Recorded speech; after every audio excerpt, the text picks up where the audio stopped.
pod bay doors, please, Hal. So, listen, Cleveland, the reason I asked you out here, I've been wanting to talk to you about something. In Superman 2, what is the story with that cellophane S that Superman rips off his chest and throws at the bad guy? Prepare to be destroyed, Superman. What was that? Yeah, take that, you jerk. That was a minor inconvenience. Yeah, well, that's the idea. Slowed you down. I'll say. Ow. Didn't see that coming, did you? No. Yeah, well, you know, take that. Better manners from my guests, Zod.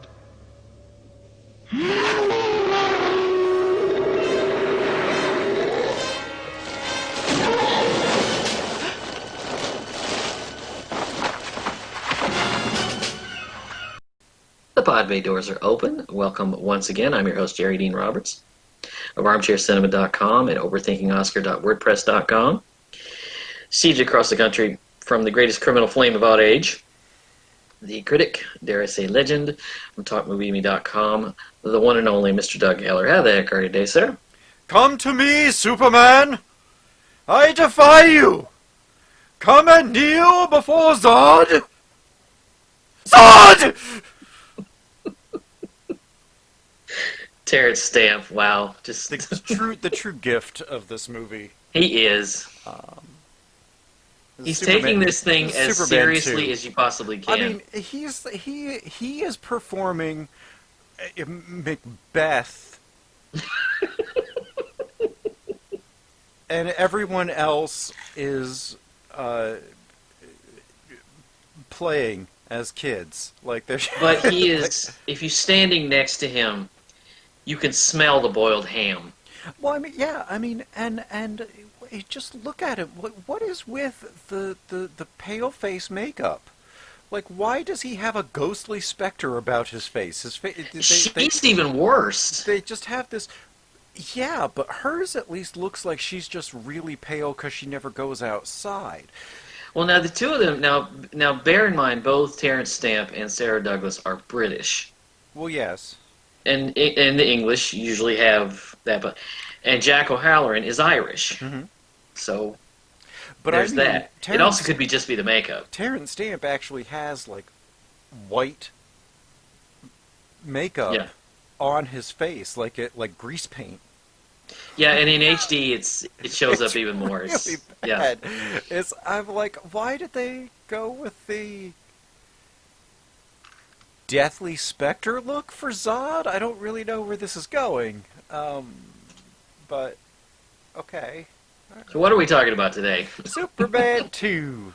We're talking about Superman 2. This is our second, what we call our fire sale review, where we go through the whole movie from beginning to end, and we kind of take it apart. And both of the films, we talked about Return of the Jedi before. Both of the films that we've talked about are kind of a mess. This more than Jedi. Right. I mean, these are the blockbusters. These are the you know, you eat your popcorn, you pay your money, and you smile, and then you go home. Yeah. You don't take them seriously. It's not high art. But they make it look like high art. Right. And some of them could be. I mean, I think Superman 2 could have been as good as Superman. Yeah, there was just a lot of problems that just kept this from being as good as it could have been. Yeah. And his name was Alexander Salkind. Anyway. Alexander and Alias Salkind and Pierre Spengler, the producers, did not like the approach that Richard Donner was taking to this material, because they wanted a goofy comedy. And didn't they end up...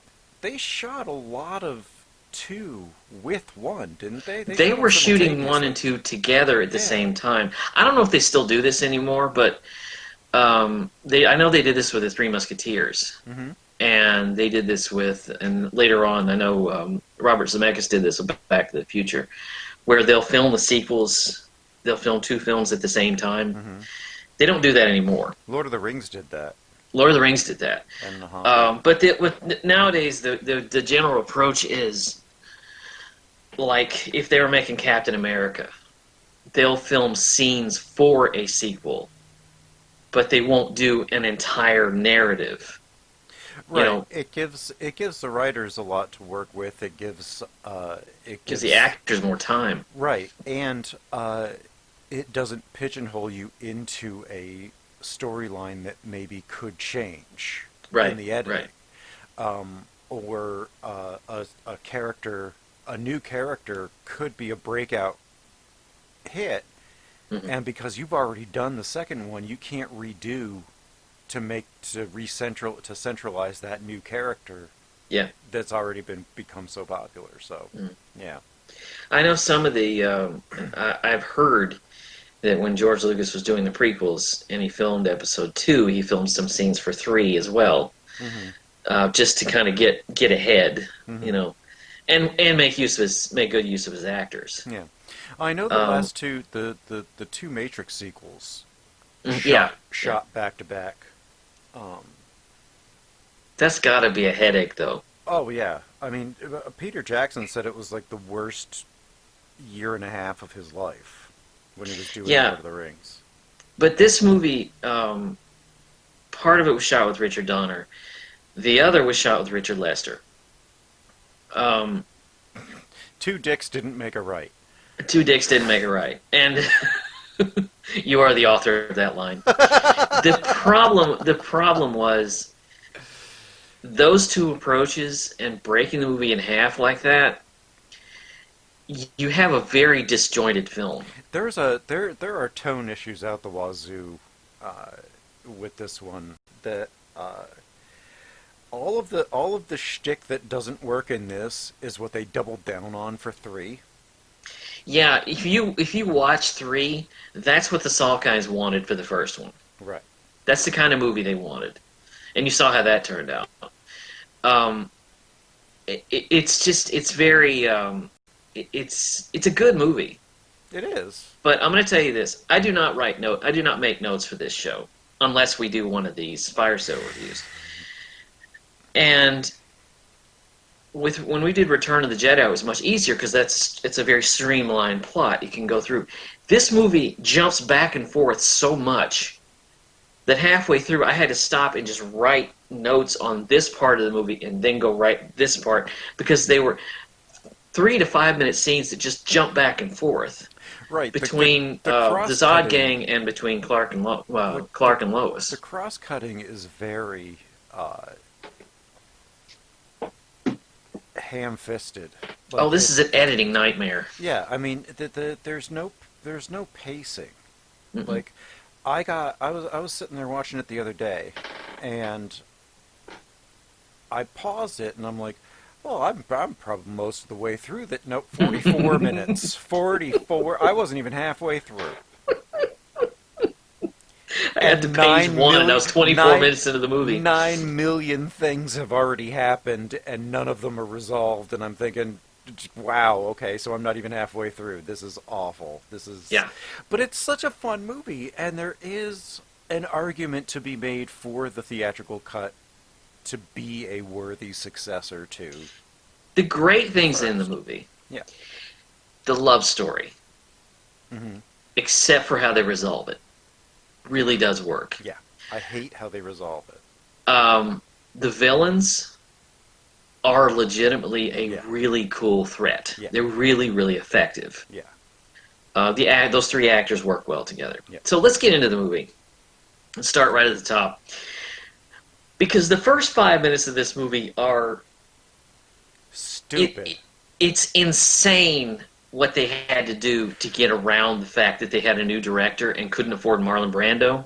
Well, I want to say that it was that Brando, after Donner got fired, pulled his permission to use his likeness. Mm-hmm. The stuff that they shot from 1 that they were going to use in 2.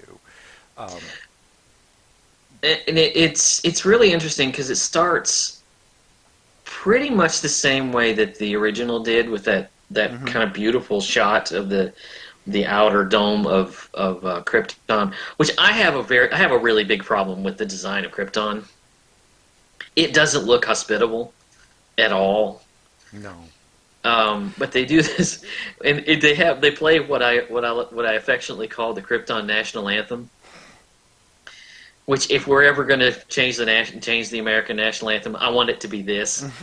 It's that beautiful, big thing, that beautiful song, that music, and we get a really unnecessary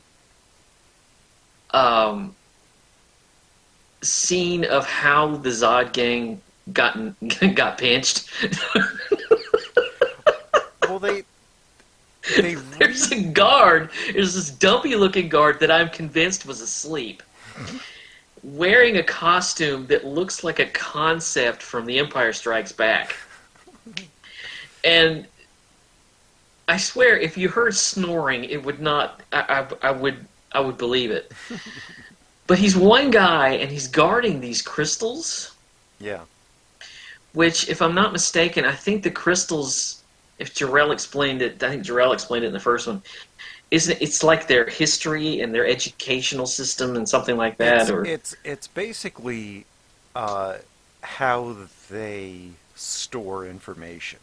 Yeah. And whatever it is, the Zod gang break in to either steal it or break it or whatever. They kill the guard. The guard alerts whoever. And they do one of those movie neck snaps, where they turn your head, and it's a sting operation. Yeah. So this guy died for nothing. Talk about the right to a speedy trial. In 4 minutes, they break in, kill the guard, break a crystal. They're put in hula hoops and they are on trial. Talk about the right to a speedy trial. And then they are sentenced to eternity in a window pane. I'll just say this: the right to a speedy trial. It's a good thing they're white, because if they were black, it would have taken 5 years to get there. If they were black, they would have never made it to trial. But honestly, it's weird because they couldn't get Brando. So they try recreating this scene without him. Yeah. And it doesn't work. It's just weird. It doesn't work at all. And they get another actor to do different lines. Right. My other choice for an opening quote was, I think that I shall never see a poem lovely as a tree. A tree that looks at God all day. That actor, by the way, is John Hollis, who played Lobot in The Empire Strikes Back. Yeah. But no, they get it. The jury is basically Bohemian Rhapsody video, and it's kind of strange because they do that line again that really. Because, again, Terrence Stamp, he says, "You will bow down before me, Jor-El, both you and one day your heirs." But his accent is so thick, it sounds like he's saying your ass. You bow down before me? You? And one day, your ass?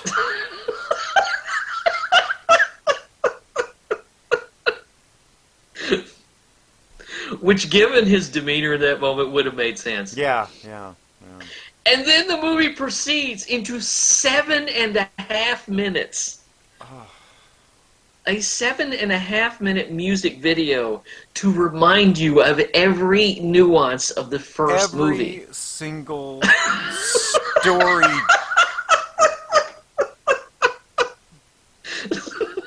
turn. Do you really need Clark and Lois walking down a hallway? Every plot point, from him missing the damn school bus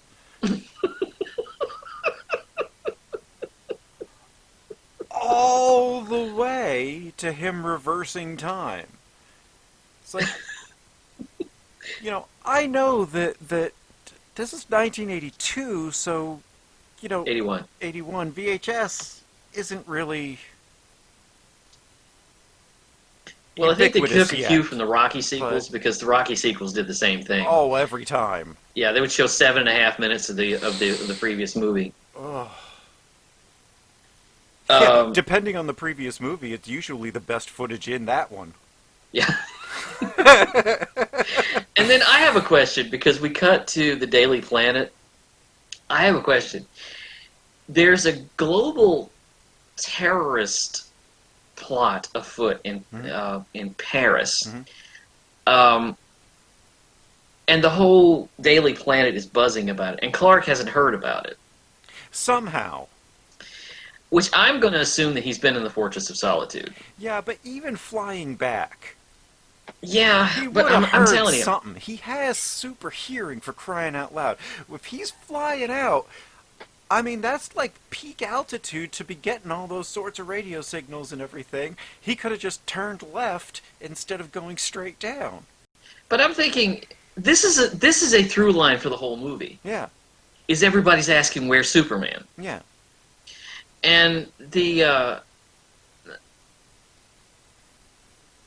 he goes into the news. He just, for some reason, he says, I don't really watch television. He says, I was reading Dickens. Yeah.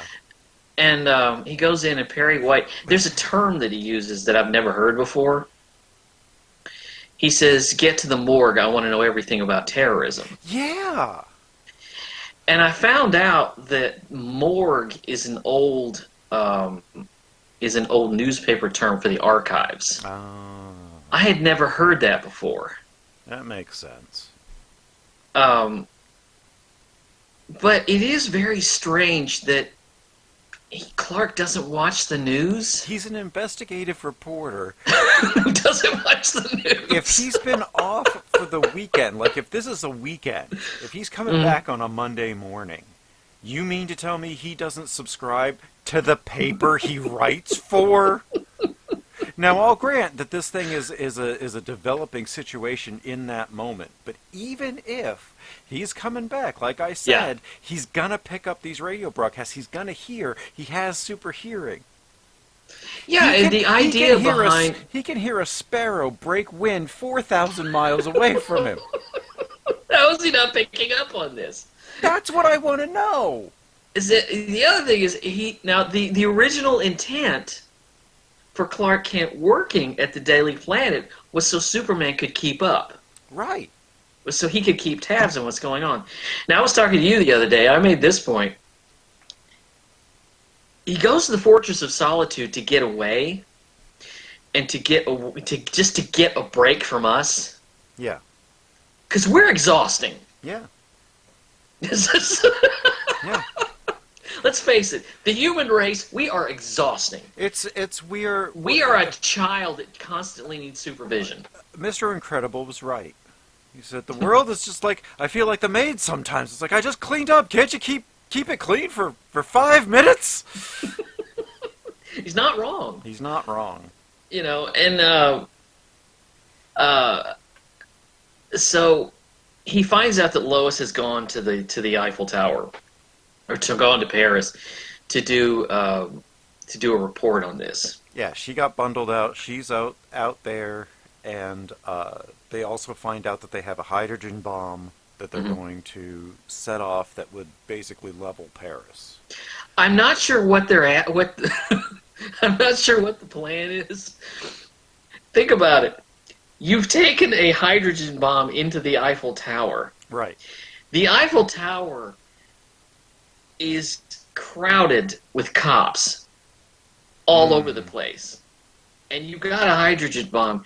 Even if you get what you want, how are you going to get out of there? Helicopter. Okay. Demand a helicopter. That's not really going to work, particularly if you look at how the Eiffel Tower is structured. This isn't going to work. No, and it's also fenced in at the top. I've been up there. It's This is not a... They did not think this out. Well, of course, it's led by Mr. Dursley, so... The writers did not think this out. You're right. You're right. The I mean, writers it's being did led by not- Mr. Dursley. I mean, I know, right?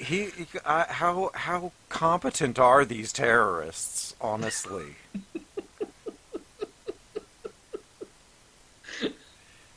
I love that. Gee, Mr. White, that's terrible. that's why they're That's why called they- terrorists, Kent. And, you know, they make. I know that when people watch the Spider-Man movies, they always make fun of Mary Jane for constantly getting in trouble.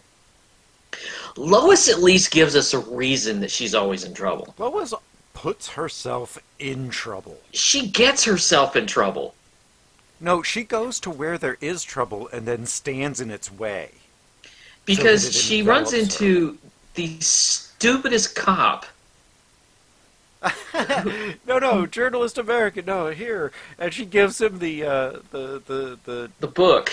translation dictionary, and then just walks He away. gets so distracted by And then, see, the worst part is he's the worst guard because he sees her. Mm. He says, Yeah. "Hey, stop," and does not run after her. There should be 10 cops guarding this thing.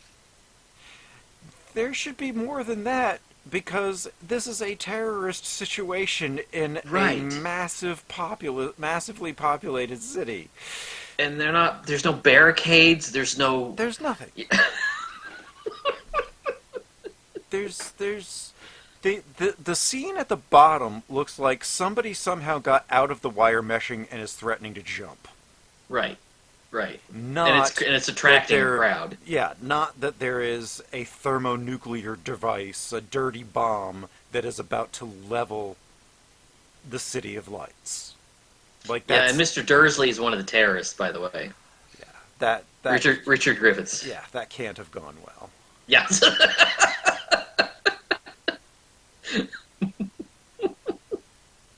But somehow she ends up underneath the elevator. Well, she gets herself in there because she hears that they're going up, and I think she realizes that she's going under the bomb. Mm. But I mean, she's already somehow she makes it halfway up the Statue of Liberty in heels, The Eiffel Tower, sorry, without breaking a sweat.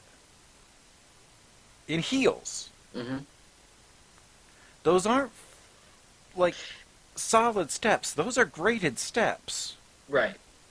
So, and she gets up there, and then she climbs in to the bottom of the elevator, which is poorly designed because it is designed basically to let people get in underneath it.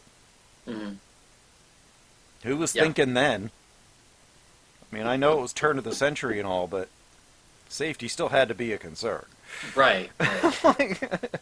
And in 100 years, there's going to be safety measures put in place for this thing. Yeah. But the something happens with the elevator, and the elevator starts to fall, and the bomb goes with it. Yeah.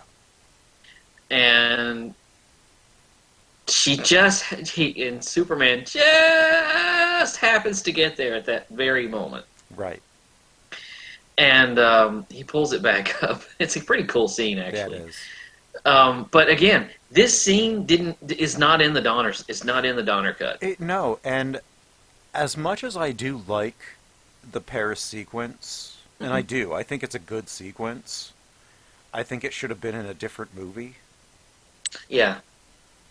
Something that might actually have dealt with international terrorism and how Superman works abroad. Mm. But that's not at all what they wanted to do with this character. But in the Donner cut, they took out this sequence does not exist. So I don't even what think they happens made it. in this version is that he takes the elevator, he pushes it out into space, throws it out into space, and the shockwave destroys the Phantom Zone. How did they even get there? I don't know, because they're if just you- drifting through space. They are just drifting through space, and if you recall, my problem with one of my problems with the first movie which we talked about. What? Yes, and if you go back to that episode, you will hear me going on at length complaining about how there's no way that he could have gotten there in like 3.5 years because he was multiple galaxies away, and he just looked like he was spinning around, not using any kind of faster than light drive. And these guys are just swinging on a one pane window. They're at random. Yeah, just swinging through. Somehow they get all the way down here. They're by Saturn, and then the thing blows up and knocks them out. Right. It shatters and releases them. Now, in the Donner cut, I like the way they did it in the Donner cut better.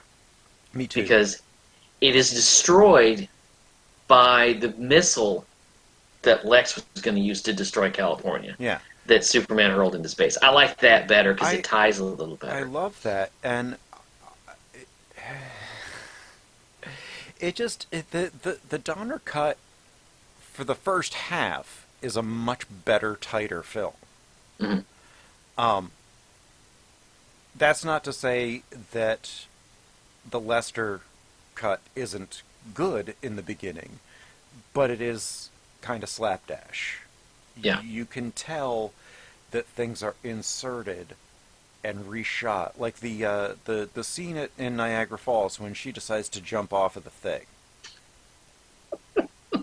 and Clark figures out a way to save her without turning into Superman because she thinks she's figured it out.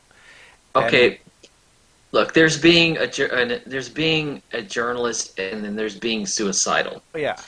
She is suicidal in this movie. Yeah. Yeah. Because in the Donner cut, she jumps out of the window near the top of the Daily 15 Planet. minutes into the movie. Yeah. It's like, where the hell is this movie going? Apparently Street Pizza Way. I don't know where this is going to happen, but and then he saves her without her noticing that he's saving her, and he doesn't turn into Superman, but there's so much that's repetitive. I like the way they do it better in this one because she doesn't figure it out until about a half an hour into the movie. Yeah. And she's really aggressive in this one. She is. She was kind of aggressive in the first one, but she's really aggressive in this one.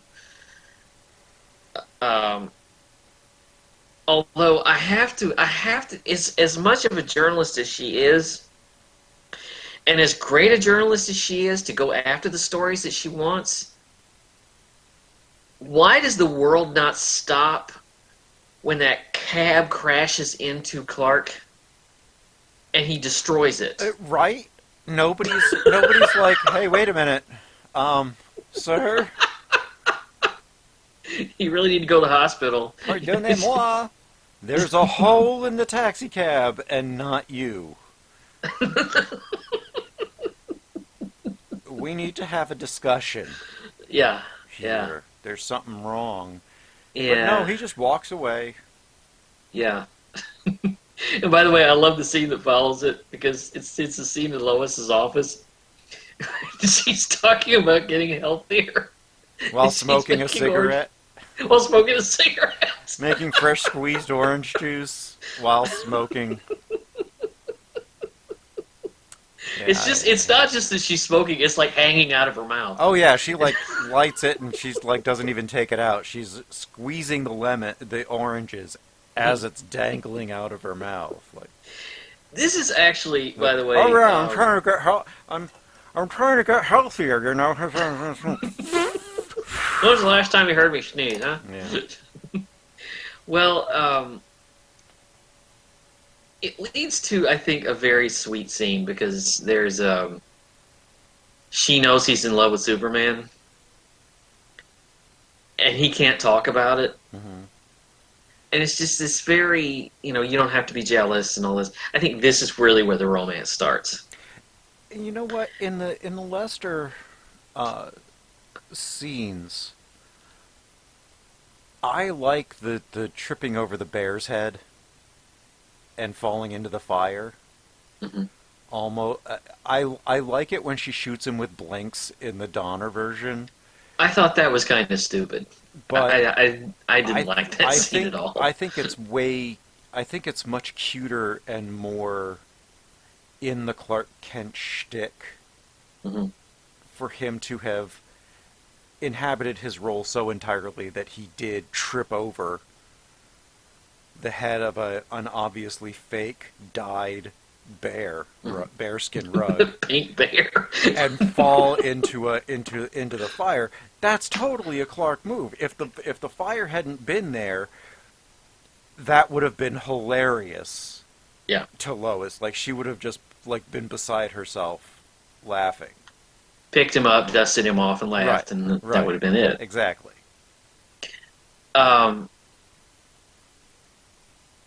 We'll get to that in a minute. But first, there's a really awkward scene that I got to talk about, and that's the scene where the Zod gang lands on the moon.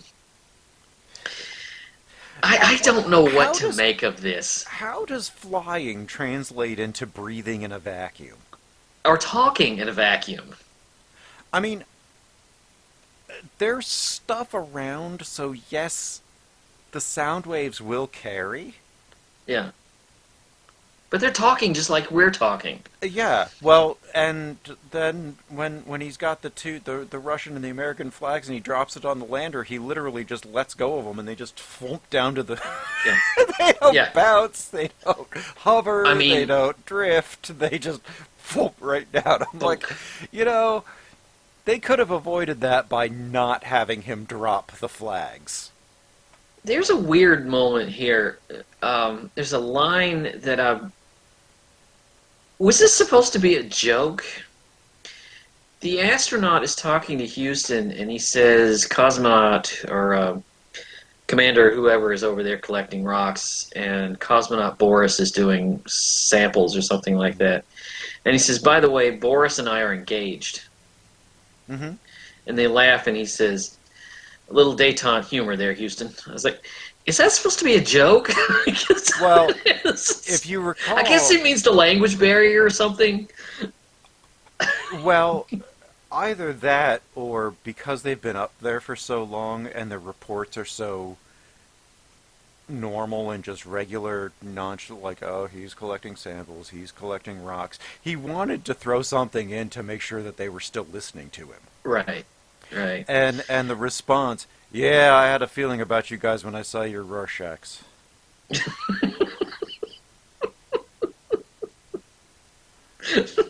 But notice, they're not angry about it. Okay. Everybody gets killed. Yeah. One, hilariously... It's hilariously tragic because she pulls the cord on his thing and his suit inflates. The problem is... She rips his patch off. Rips his patch off, right. They kill everybody. For no reason, and they ask no questions. Right. Well, I mean, I like that because it's just the cold-blooded nature of who they are. Yeah, but they also don't get any information of what they're getting into. They could have stopped for a minute, said... Well, they figure it out. Eventually, sure, but, you know... I mean, this is where... The cluelessness, when they get down here, I've always kind of found a little annoying. Yeah. Because they are from an advanced race of people, and they're like, oh, what fragile human life, what fragile sort of life is this? But on Krypton, they were exactly the same. Right. They could get shot. They could just get their bones broken and killed. Like, they were just like regular people. Mm-hmm. So, they're looking at people in disdain for having things that they didn't have before they got here. That's like Luke Skywalker saying to Han, you don't believe in the Force, do you? It's like, you just found out about it 2 hours ago, you little dick. Well, I mean, Zod does say, the closer we move to this planet, the stronger we become. Yes. And that's why Superman can do what he can do. Yes. But Superman cannot shoot his heat vision from his eyes and then use the heat vision to carry the object to him through the air, nor can he point at people and lift them into the sky. Right. This movie keeps making up powers, by the way. I mean, I'm sitting there watching this, I'm like, oh, Superman can't do that. Why the hell can you? See, all through the movie, when I had questions like that, I kept leaning back on the fact that you know more about Superman than I do. So I was hoping you would answer the question. But the biggest question I've got about this scene is they're on a mutual détente mission. Yeah. They have come to the moon with American astronauts and a Russian cosmonaut. Mm-hmm. Everybody is dead. And there's not an international incident Right. with this. Right. There's no, like, nobody even realizes that it happens. Right. Nobody knows about this. Yeah. Now you could say because they've been up there for several weeks. 45 days, I think. It's been 45 over a month. days? Yeah, it's been like a month and a half. And so nobody's really listening to them anymore. Right. But the Russians lost an astronaut, and so did the Americans. There's going to be an incident going on here because the tiff that we had with the Russians was hot at the time. Yeah. I mean, this is height of the Cold War. Right. You know, there's a lot of logical leaps in this picture that if you don't drive make, a truck through. yeah, if you don't make, you don't stick with the movie. It's And if you can't stick with this scene, you can't stick with the next scene because we're in comedy jail. oh yeah, Which oh. we catch back up with Lex and Otis. Which, why are they in the same prison? I don't know. Why are they in the same cell? Yes. Oh, you mean that little black box in our cell? You know, look, black box in our cell. Our cell? What the fuck? Why? Why would you take the criminal and his henchman and stick them together? I do like when they're doing the laundry. I do like this. He says, "How do they choose to reward the greatest criminal mind of our time? Life plus 25. Life plus 25. Back to work, Luther." I like that. I do too. The thing that bothers me about the Gene Hackman, Lex Luthor in general. Stand-up comedy. Yeah, I mean, the fact that he's like, I'm dedicated to corruption and evil and all of it. No. He was a rich asshole that that was racist against an alien, that decided to spend a lot of his money in ways to kill said alien, while looking like the model's multi-billionaire playboy philanthropist. So much so that he ended up becoming president. Now that was all way in the future in the comics before Lex Luthor. But I can deal with that because I can separate the comic Lex and the cartoon Lex from this one. Well, the comedic way and everything, fine. But it's the same thing that they did in the Batman TV show. The only thing that crime was theft. Yeah. Crime only was breaking in somewhere to steal something. They never dealt with a murder. They never dealt with a kidnapping. He was going to blow up half of California. Well, yeah, there's that. But and that was vintage Lex. Yeah. Except too many people knew that he was behind it. What I like about his Lex Luthor, I like him much better in the first one than this one, because in this one it's all comedy. The first one, he has a line that kind of cements the character for me. When he says, when Superman says, "Is that how a diseased mind like yours gets the kicks? By planning the deaths of innocent people?" And he says, No, by causing the deaths of innocent people. That to me Yeah. is Lex. Yeah. That's Lex right Yeah. there. And this one, The comedy stuff is fine because if Gene Hackman weren't enjoying the role so much, it would be interminable. It would Oh, be yeah. it would be insufferable. oh yeah. But he and I love how much fun he's having. Mhm. But the simple fact that every single time he refers to himself, he has to put in some moniker about being the greatest criminal mastermind in the world. Like, we're going to kill you. Wait, you're going to kill Lex Luthor, the greatest criminal mind of our time?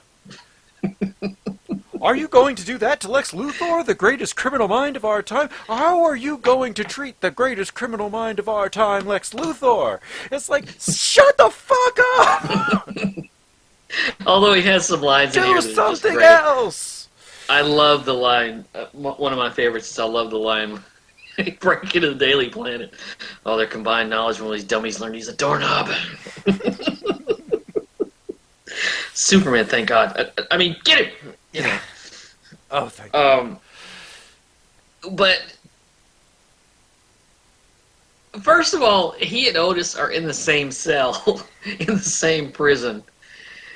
The And way they escape, somehow have access to unprecedented holographic technology, too. unprecedented holographic technology, and thankfully for him, this prison has the most easily distracted guards ever. Right. Because the guys who are supposed to be watching the prison yard are watching the ball game. Even Yeah. the guy with the spotlight, Yeah. as they're escaping. Yeah. And somebody doesn't notice for a long time that they're not in their cell. Yeah. Because they're doing a lights out check. It's like, how did they get out before lights out? Like, Yeah. every prison break happens after lights out. There are going to be so many meetings on Monday. Oh my god. Particularly the fact that they were allowed to escape and no one noticed a balloon over the A prison. balloon hovering over the...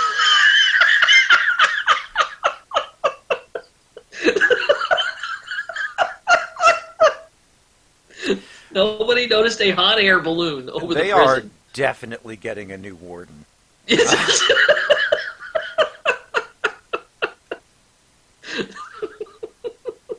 Iron Heights, this ain't. No. Which No. is the terrifying DC prison where they put all the supervillains. Iron Well, Heights, this is not. And Miss Teschmacher is the one who breaks them out. And I'm thinking, she betrayed him. Yeah. She betrayed him. And if you watch the TV edits, he tried to kill her. Yeah. So I guess they patched it up.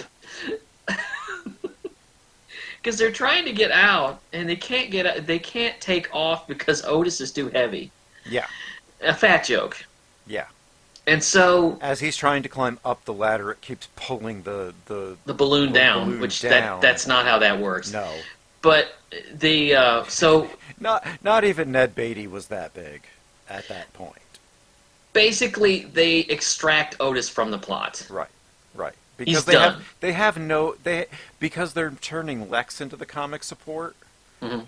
and Otis was the comedy Mm. support in the first one, so they have to take the comic relief out to replace it. He kind of would have been dead weight. Oh, yeah. Well, I mean, he kind of was dead weight anyway. I mean, he Lovable- worked in the first one. He was but, lovable dead weight in the first one. yeah. This one, he would have just been tagging along for nothing.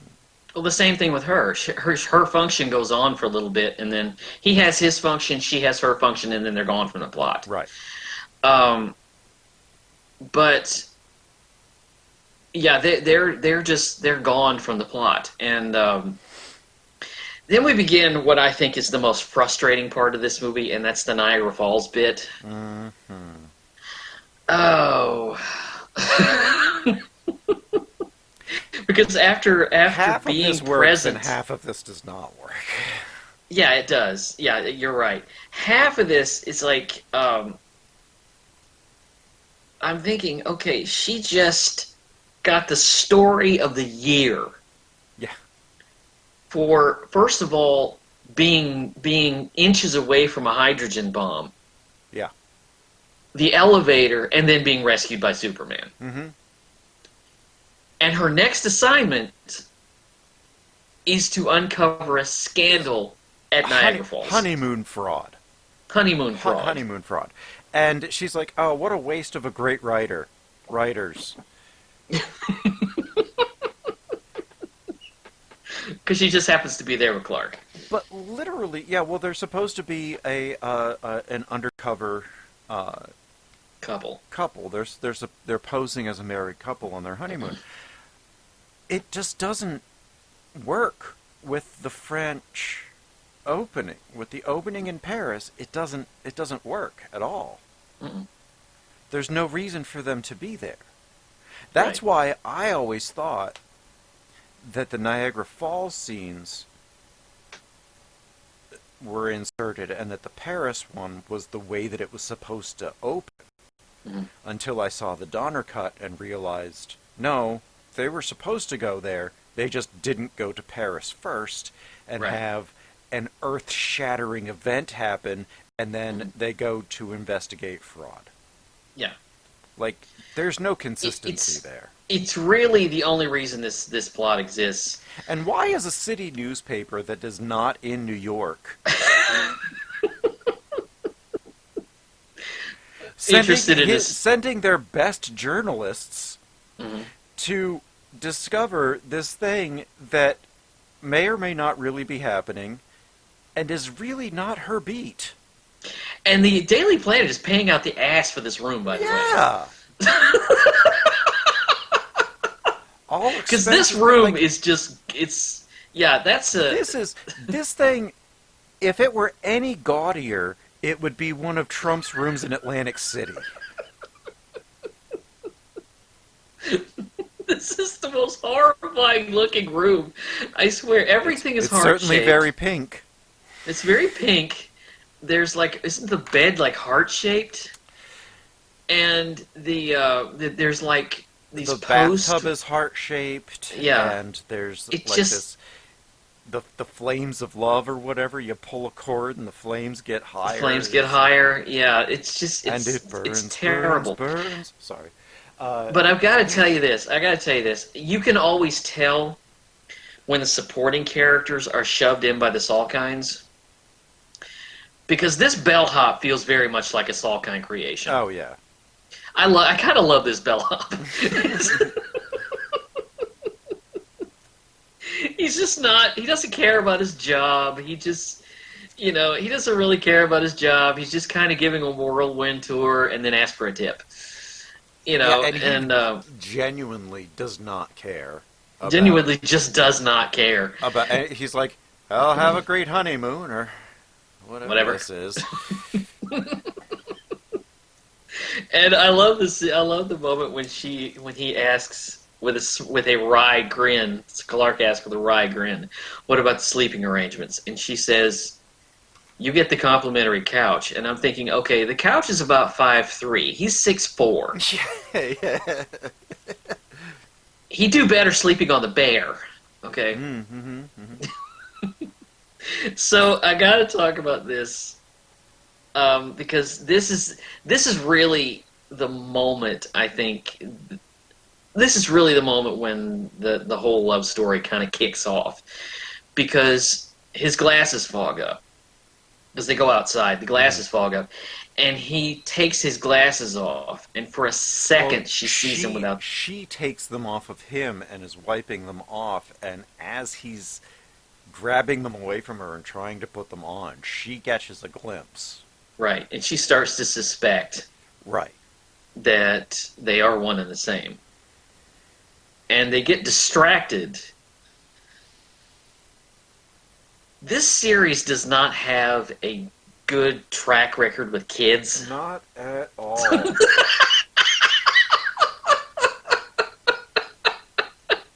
One could even conclude that Richard Donner and Richard Lester do not like children whatsoever, and that they were just acting out fantasies of murdering children with buses and dropping them off of the Niagara Falls, the Horseshoe Falls, and like. Well, for me, it's not the kid; it's the parent. Well, yeah, because they stop him once.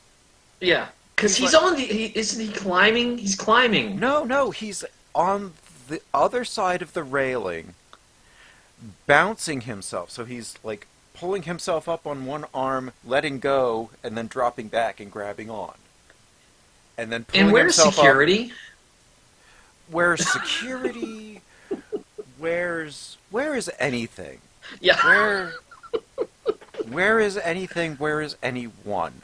She's eating and looking at the tour guide, the tour book. And yeah, honey, that's nice. And he falls in. Yeah.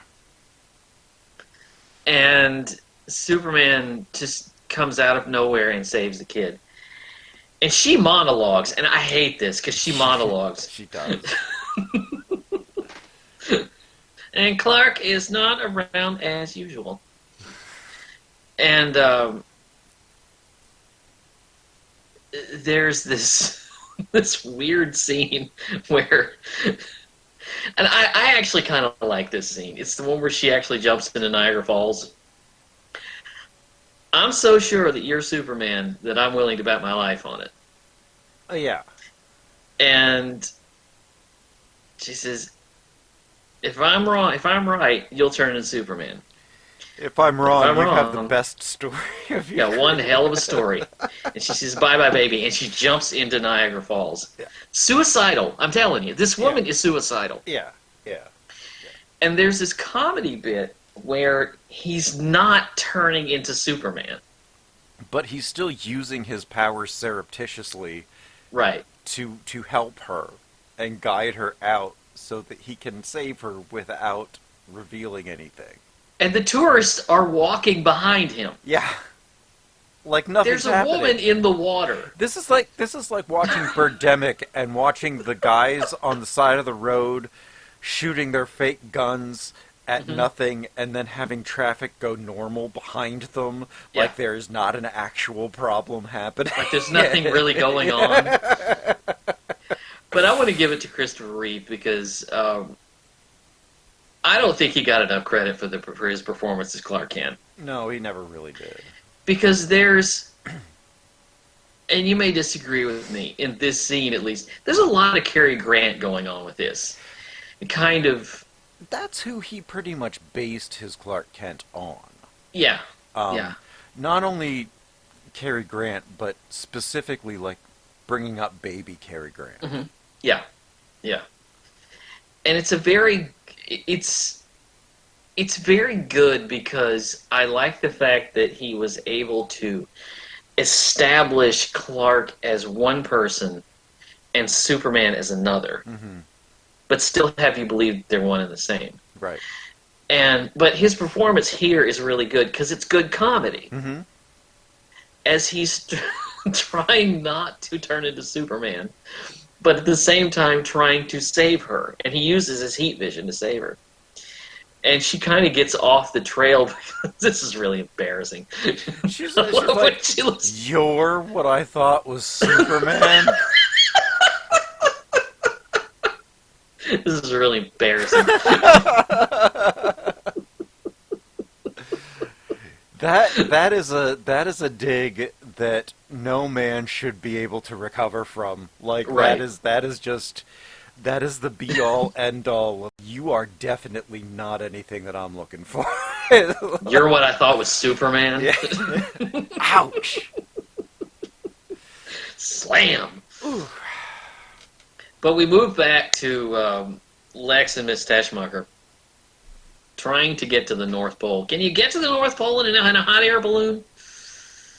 Eventually. I mean, they get But so far. I really doubt that they had enough food to get from what is ostensibly Maryland to the polar ice cap. Yeah, they get about some way there, and then they get a snowmobile. Because they take the snowmobile up to where the Fortress of Solitude is. Boat, if I'm not too much mistaken. It's a snowmobile with pontoons. Right. Because there's a deleted scene that shows you that. But I noticed this, and I've never noticed this before. Basically, Miss Tashmacher's function in this is to do two things: get Lex out of prison and look for a bathroom. Mm-hmm. That's her function in this movie. Pretty much. They find And the, to go, ooh, what's that? Mm-hmm. She's really not utilized at all. No, because after this scene, she's out. Yeah, I mean, I actually think Gene Hackman is underused too. Like, they didn't need him there if they're gonna have Zod. Yeah. Don't put Luthor in there. And he was only there probably because A, he was contractually obligated to be, and it just B, because he was a popular character and they wanted to figure out how to keep him in the series. But he's not necessary at all. Not really. Not really. He kind of points the way to the Fortress of Solitude, but that's about it. They could have gotten themselves there. Yeah. Like they could have followed him for some reason or whatever. Like he lures them away at the end. Mm-hmm. He could have just done that earlier. Well, let's talk about this scene because this is really complicated. Because he finds the crystal, the crystal console, and they're trying to figure out. He kind of accidentally comes upon some information, the information about Krypton, about Kal-El, about all of this. Which version of this did you like? Because there's two of them. One, there is two. He comes upon this Krypton elder played by John Hollis, Lobot. Trees by Joyce Kilmer of the planet Earth. I think that I shall never see a biome as lovely as a tree. Yeah. I mean, if that's your instruction, boy, I don't blame Clark for knowing shit all about his planet. Like, I wouldn't sit there for that. Let's just take Joyce Kilmer and rip all the passion out of it. Yeah. Yeah, and can you imagine? Like, he sat there for like 10 or 15 years. Yeah. From the first one, like, he sat there for forever watching these videos. And I hope this guy wasn't his... I mean, if he was there the whole time, I mean, oh my god. But he also, the second crystal he puts in, if you watch the theatrical version, is his mother, played by Susanna York. And she is the one who tells him about, he just happens to put the crystal in. Yeah. That tells him all about the three criminals. Right, the only criminals that have ever been from Krypton, apparently. Right. Which is... Well, if you watch the Donner cut, he does explain this. Right, he does. But this is really confusing because... they're the only three that were never rehabilitated. Right. They have kind of... The way he describes it sounds very disturbing. That they have a rehabilitation program that makes you over into a more manageable person. It sounds like brainwashing. Or if you've seen Clockwork Orange. Yeah, that's where I was trying to go with that. Yeah, exactly. It's the Ludovico technique. But these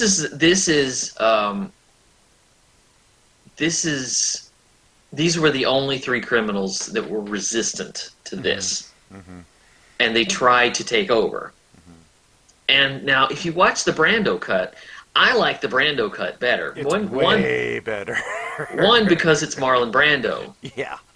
And two, because his presentation is better. Right, and just all of the scenes that have Brando in it are much better and logical than anything in Richard Lester's cut. Right. Particularly the date. But he introduces the three villains, and it's, like I say, it's a really good presentation because you actually see them. Yeah. And they're allowed to use the footage from the first movie. Right. This is what drives me nuts, is the fact that Lex is getting all this information, and he's still telling jokes. Yeah. And it's like, okay, you are getting the most earth-shattering information ever. Yeah. And you're making these wisecracks, and it's just really inappropriate for the character, because you're thinking, okay, he should be wowed by this. Mm-hmm. And yet he continues to mug. Sounds like my kind of people. Yeah. No possibility for parole. You know, yeah. That kind of thing. Yeah. And so it just... one thing I don't like, and one thing I don't know if it's in the Brando version, but I know it's in the original. They have pre-recorded the message to anticipate what Kal-El is going to ask. Yeah. Because at one point she says, "I wish you hadn't asked me that." He says, "I didn't ask you anything." Yeah. How was that supposed to work? Listen, I guess you just take your chances and hope you know the person that you're talking to. If you know somebody well enough, there's an episode of Brooklyn Nine-Nine where the Cadillac Bandit, who's played by Craig Robinson, leaves a pre-recorded message for Andy Samberg's Jake Peralta. And it's pre-recorded, but it's like they're talking to each other, and Peralta starts talking to him, and he goes, "Yeah, this is pre-recorded, so anything you're saying, I really have no idea. I cannot hear you at all. This is pre-recorded, man." And Peralta's like, "Yeah, okay, I forgot that." Yeah, yes. And then he slips, and he starts talking to him again. He goes, "Again, I can't hear you. This is a pre-recorded message." Saying it again because he knew that it would happen again. So if you know your person, that can work. Yeah. But if you have never met your person, or if they're, 3.5 hours old? Yeah. Like... Well, the next scene, to my mind, is the best scene in the movie. Because this is where she keeps digging at him about being Superman. She doesn't believe it, and then this is the one where he trips over the bearskin rug, and he falls in the fire. Mm-hmm. And she looks at his hand, and it's not burned, and she says, "You are Superman." He gets frustrated. He's like, and he just walks over and takes his glasses off. He's like, "Yeah, there's no way for me to cover this up anymore." It's a very sweet scene. It is. It is. But she says, "I'm sorry." He says, "You don't have anything to be sorry about." And then she says, and you never hear this in a movie like this, she says, "I'm in love with you." Yeah. You never hear that in a movie. Right. And he says, "Well, then we really need to talk." Well, yeah, he's like, we need to talk. And she goes, "I'm in love with you." Then we really need to talk. I wanted to hear that conversation. I know. I so wanted to hear that conversation. I want to hear, how do these two deal with this? Because this situation is just hanging over them. But like I say, it's a really, really good scene.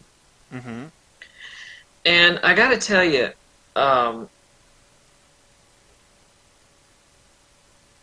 this is kind of where the movie ramps up to this, but then it kind of splits off, and we get these alternating scenes because this is where the tone problem really starts to rear its head. Yes. And the story imbalance, it really comes to the fore right around the 45-minute mark in both cuts. Yeah. So what I'm going to do is, now I said that the movie, like I said, it does intercut. So what we're going to do is we're going to talk about one side of it, and then we'll talk about the other, kind of straight through.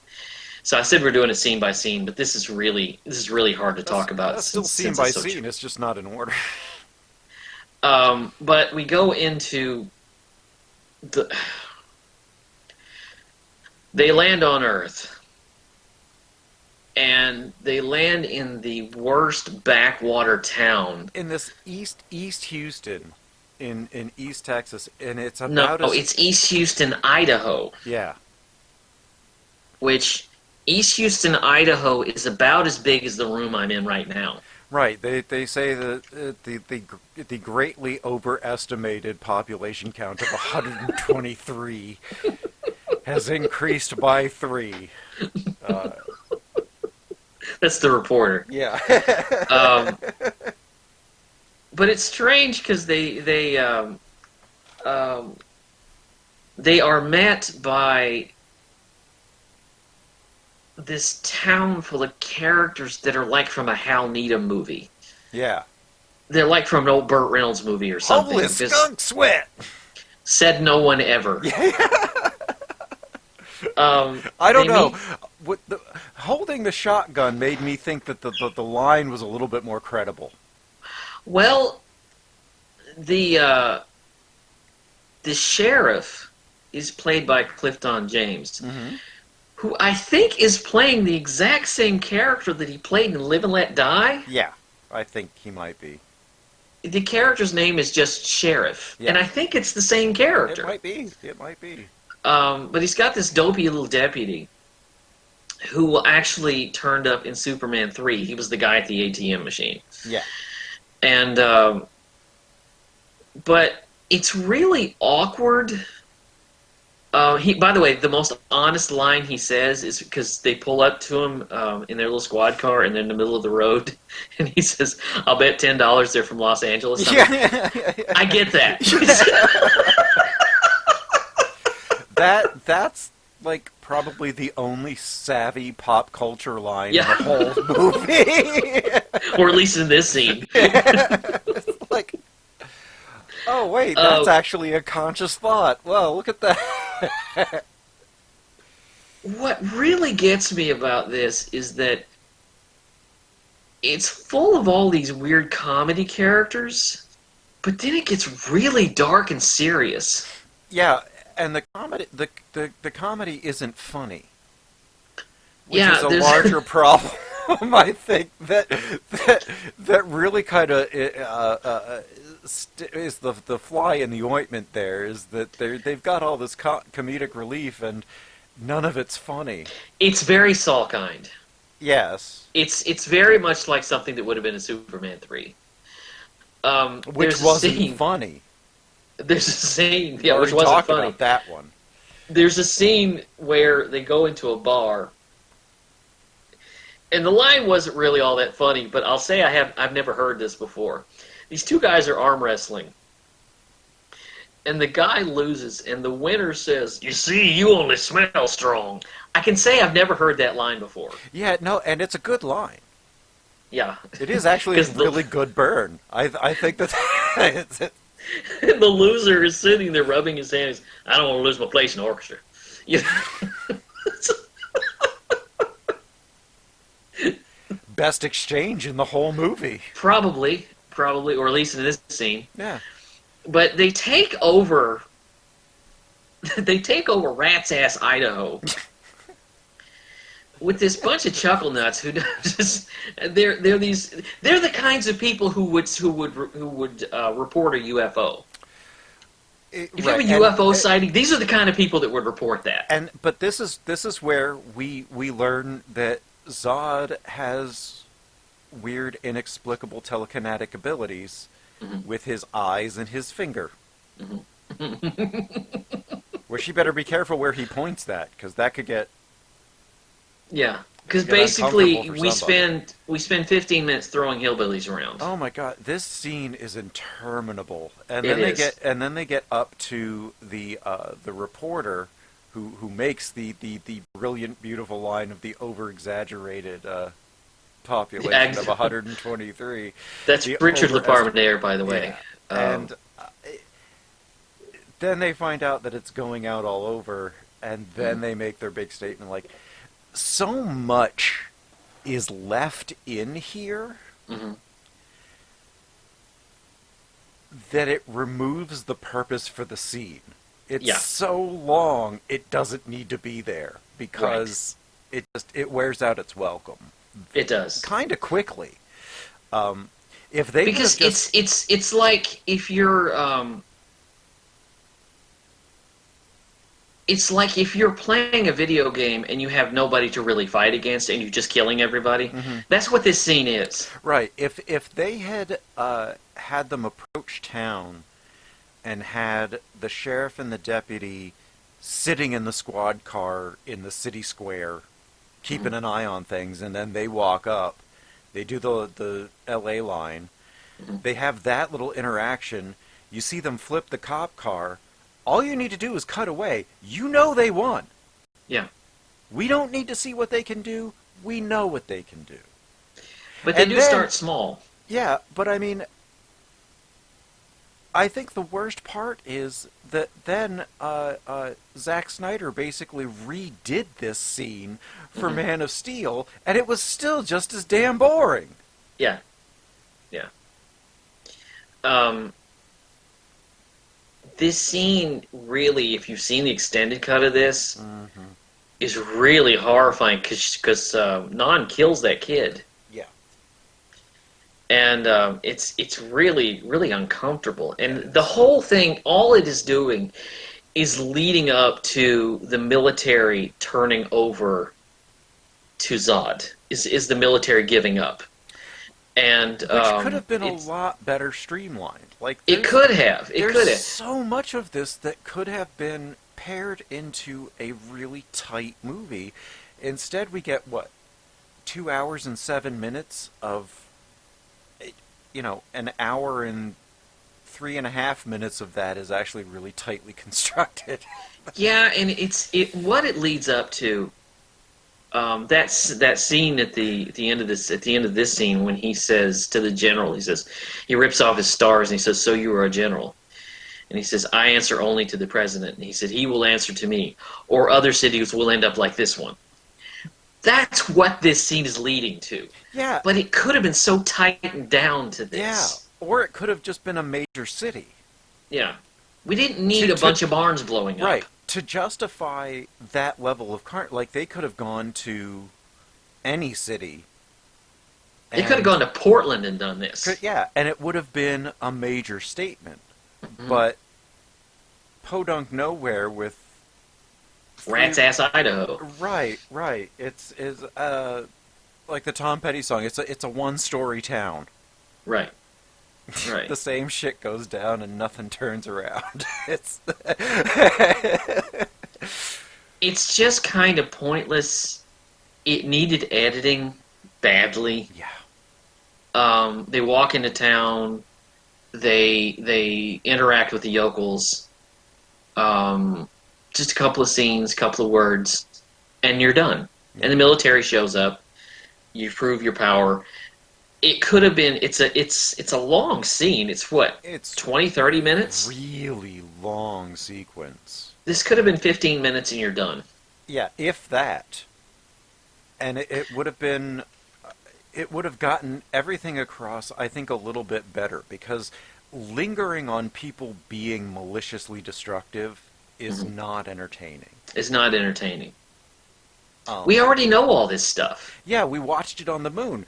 Their whole thing on the moon was to establish that they don't give a crap about anybody but themselves. And you also have the scene later in Metropolis. You don't need this. All of it, this movie becomes ridiculously repetitive. It does. And in both versions. Right, but it's like they had two editors and neither one of them was watching the other one's work. So they were putting in all the story beats, and then they just said, okay, well, let's just squish these together. Okay, we're done. It's like, no. You've got scenes that do the exact same thing back to back. What are you doing? This, unfortunately, really put Richard Lester's sloppy filmmaking on display. In ways that you never really got to see before because the comedy always worked. Yeah. This really anticipates when you watch Help, you can see how sloppy things are going to Yeah. get for his career later, but Yeah. it's I wonder if nobody questioned him because of A Hard Day's Night. probably. And the Three and Four Musketeers was such a Right. big hit. Mhm. And that he did with the Salkins, which is why they brought him in for this. There are just too many hands in this movie. There are, yes, there are too many cooks in the kitchen, and they're spoiling the chemical fluid. This whole scene is pointless. yeah, it's all. It's all to get him to the president. Yeah, and there are easier ways to have done that. We don't need to see him figuring all this shit out. Mhm. If we even just cut to him dropping into the Oval Office, you can figure out who the leader is really quickly. See, when I'm sitting there and I'm watching a movie and I'm asking logical questions of the movie, I shouldn't be doing that. There's a scene where they land on Earth, and Zod lands in a river, in a little body of Right, water. he's like, oh, what strange terrain. It's like, you've never seen water? He gets up and he walks on water, and all I'm thinking is, you can fly. Yeah. You can fly. Like, some of this stuff was just, well, we can do this effect, so let's work this in. Right. And the trouble with Salkins and, who were the writers on this? Also did, 3. Oh, the Newmans. Yeah. All they're doing is just scene by scene shtick. Just Yeah. each. It's a series of unrelated scenes that somehow mesh into a movie. And that shtick that doesn't work like that opening scene in Superman 3 that is just, it's a showcase of comedy not working. It's a Rube Goldberg opening sequence, and none of it's funny. None of it's funny. None of it. And you just sit there and you're like, it none of that works. And like I said, all it does is get them to the president. Which, again, I don't need to know how he found out that the president is the leader of the United States. Yeah. I can assume that he figured out how to open a book. Mhm. Like, the way that they portray them as not understanding the things that are going on around them is ridiculous. Yeah. These are highly intelligent people. Yes, they're from another planet. Yes, it looks a little different here.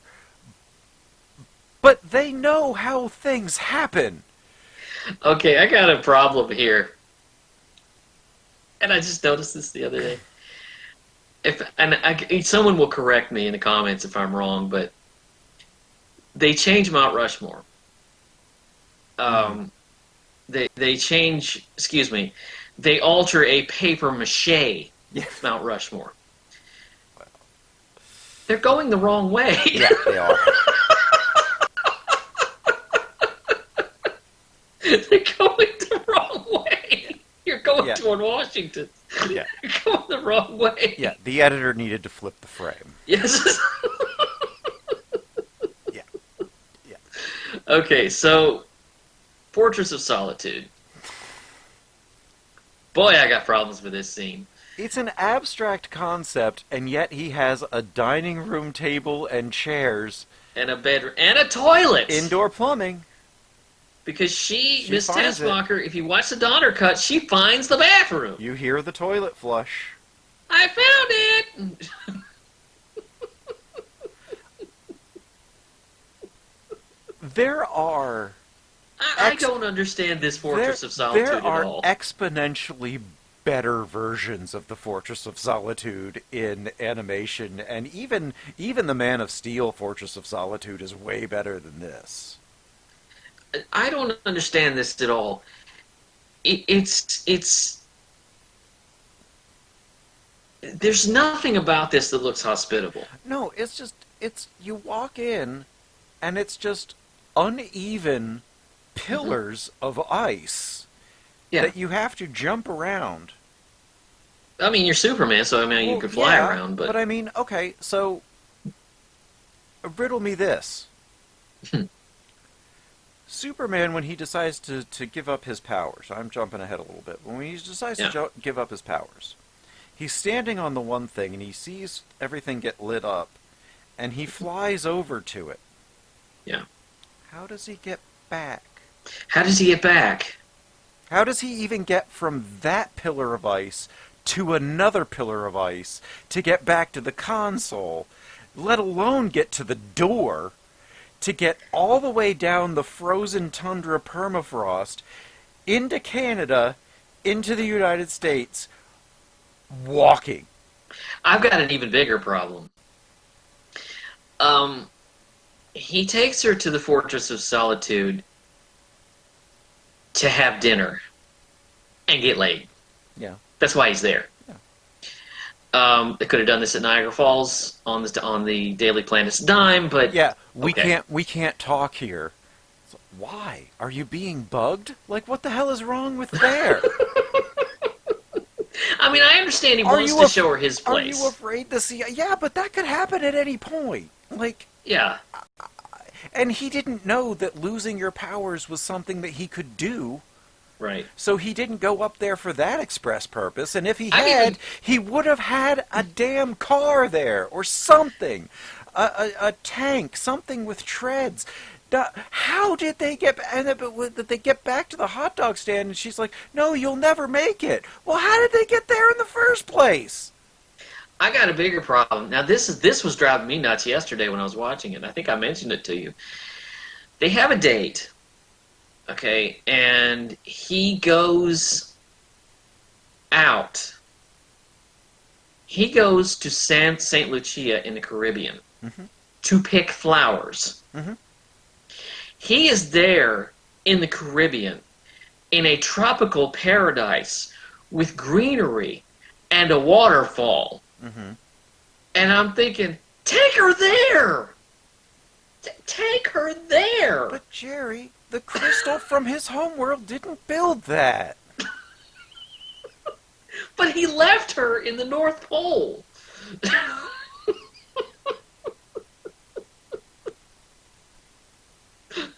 Mrs. Claus gets left up there too. Trust me. If you want to get a girl's attention, take her to the Caribbean. You know? I just think it would be funny if there was like an extended thing there where Lois has to live there for a certain amount of time, and you see her putting on the coat and trudging across down to Santa's workshop to borrow a cup of sugar. Do you guys have an extension cord? My hair went. My blow dryer's on the fritz again. It's Christmas time is killing us. Well, but he leaves her there. I want to see that show. I want to see that show, and I want to see Superboy with Superman and Lex Luthor as my two dads. Yeah. And have Superboy be raised by them. I think no, you want. You know what I want to see? I want to see Superman go get takeout. Because he comes back with flowers. I want to see him waiting in line. I want to see him go up. Because he comes back with takeout. He's like, I'd like to place an order for takeout. And he's over there. I want to see him sitting on the little bench with his legs crossed, waiting, and people coming in, sitting down next to him. Some little kids staring at him. Yeah, he's like, they're just putting my order together. Huh? Got a date. That would be hilarious. Yeah. That would be comedy that would have worked. Not if you get the Saw kinds involved. But he does. He comes back with flowers that he got from the Caribbean and takeout that he got from God knows where, because we never see where he got the food. No. But they establish this dinner.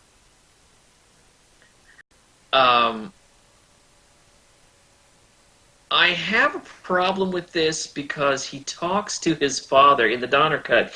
He talks to Jor-El about a relationship with a human woman.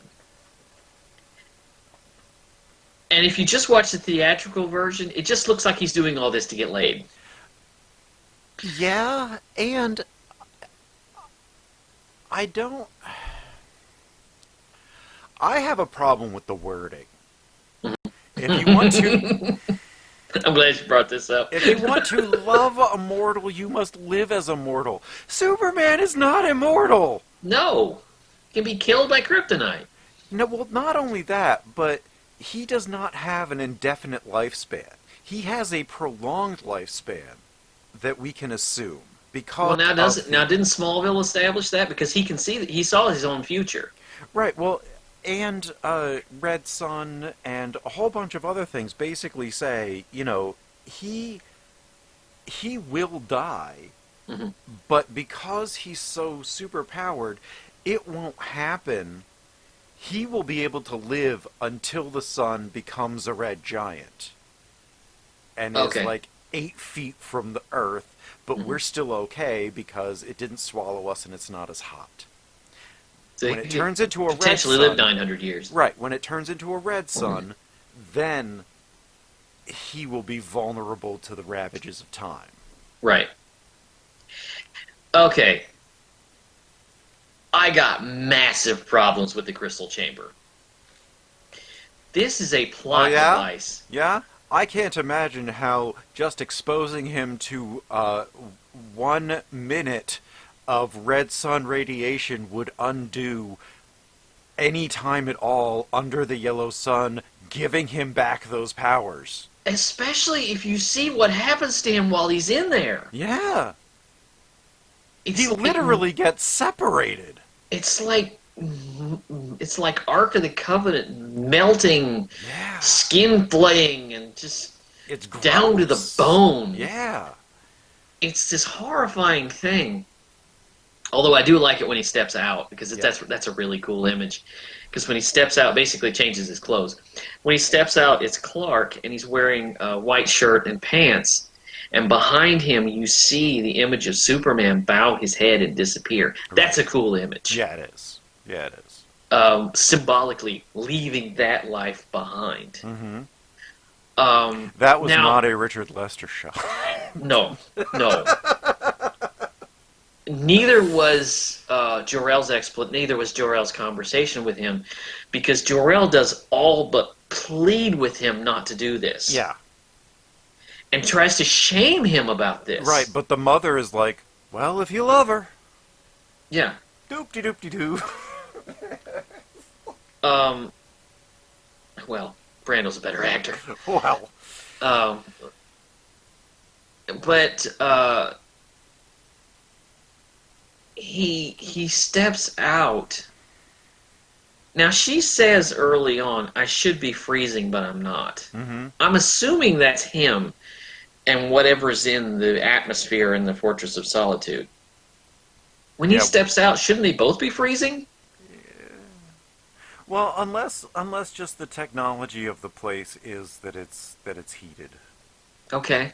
Maybe it's solar heat and it's powered by whatever.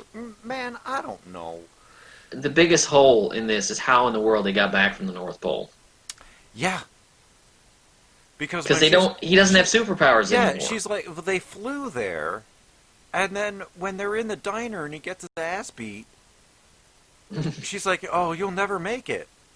Well, if he'll never make it back, how did they make it down in the first? They should have died on the way down. We gotta talk about this diner. This is fucking stupid. Okay, it had been a while since I'd seen this. Oh my okay. god. He gets into a fight with a bully. And, I mean, he's been human for an hour. Yeah. Okay. And Or- he gets into or a fight the with 6 a bully. months that it would have actually taken for them to walk down from the North Pole. Like I say, it'd been a while since I've seen this. I watched this scene, and I had forgotten just how brutal this scene is. It is. He does not just awful. get in a fight. He gets his ass handed to him. He gets wiped out. I mean, it goes on. It does. And I think the worst thing for me is watching this after Dodgeball came out. Because now whenever he gets punched and he falls over into that display case and he's like, blood, it's my blood, I immediately get the Ben Stiller, nobody makes me bleed my own blood. From Dodgeball in my head. And, Yeah, that actually, I remember there was an early episode of The Simpsons where we first meet Nelson, and he gets in a fight with Bart, and Bart gets a punch in, and somebody says, "Yeah, you're bleeding." He's like, "Oh, I usually get somebody's blood on me," or something like that. But it's just 5 minutes. It's not just punching him. No. It's pummeling him. It is. It's an ass beating. He should have some broken bones and maybe even some internal bleeding. And this guy is not that big. No, he's just an asshole. Yeah.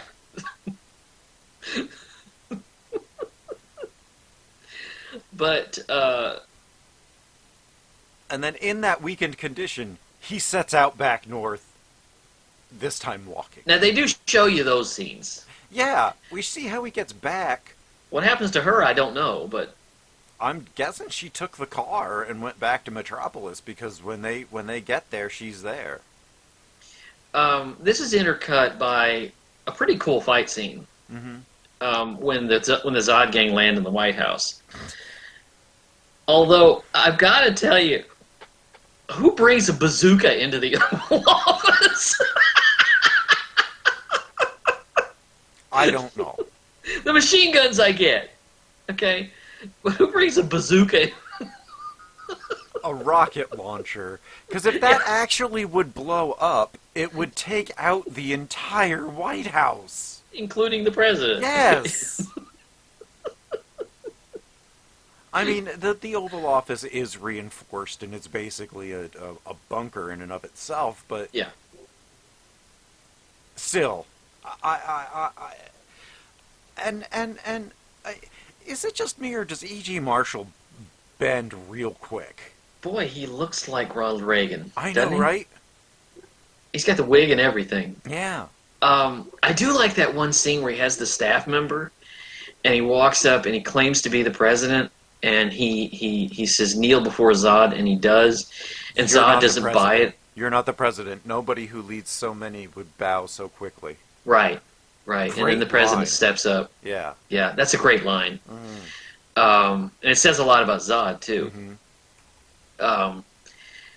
But he gets the president to basically turn over control. Right. He gets the president of the United States to bow down. He then brokers with the other world leaders who agree to say, okay, we're done. Yeah. You can have the world. And then that's a pretty cool device, because if you really think about it, this is what Superman could have been. Oh yeah, that's the whole point. If Superman were not a good person, this is what he would have done. He could have easily taken over the world. Yeah. And you see how it could have been done. And what I really like, is that when he has the world and he's sitting at the desk at the Oval Office. I was just going to bring this up, how bored he is. He is so bored. Yeah, because you didn't plan ahead. Like, okay, so you want power. Do you know what you're going to do with it once you have it? He's like, yeah. We'll rule finally. Yeah. Well, what are you going to do as ruler? Just sit there and say, well, I'm in charge. It's like, well, what decisions are you making? You know, have you figured out how to keep your people alive? Have you, do you have laws or anything that you want to impose? Do you, basically he just wants people to say, oh, you're our ruler. You realize that you have all this power, and you realize that you have the power to use it. But it's come upon you so quickly that you really haven't had time to think about how you're going to use it. Well, that, and he has so much power, he doesn't need to use it. Right. Like, he does not Because have nobody to, can defy him. Right, he doesn't have to show, he doesn't have to make shows of strength because he just is. Like, Now, I heard a lot of. I went through a lot of reviews for this, and a lot of them, because I don't know if you know this, we haven't seen Lex for an hour. yeah. He comes back into the movie at this point. And a lot of people were complaining about, well, he's non-functional in this movie. And I thought, well, he is functional because Zod doesn't know that Superman is alive on this planet Right. until Lex tells him. Right. He has no idea. And not only, like, he's been told that there is a Superman, but it's... Who is this imbecile? Right. But it's Lex who tells him that not only is it a Kryptonian, but it is their jailer's offspring. Mm-hmm. Yeah, it's kind of an information dump. Yeah. A lot of this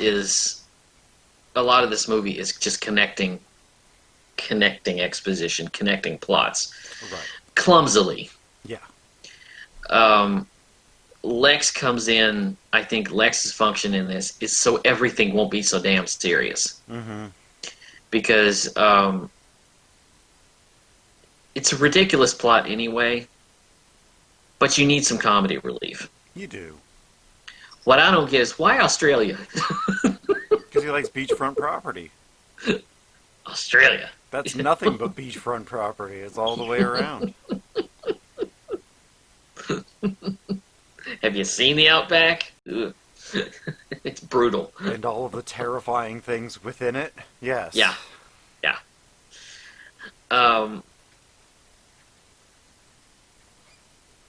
But here's what I don't know. At this point, does he know that Clark and Superman are the same person? No. Then how did he know to send them to the Daily Planet? Because he always rescues Lois. But how did he know about Lois?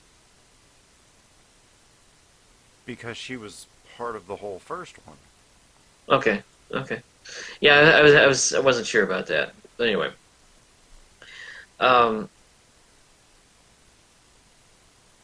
They're trying to draw him out. Mm-hmm.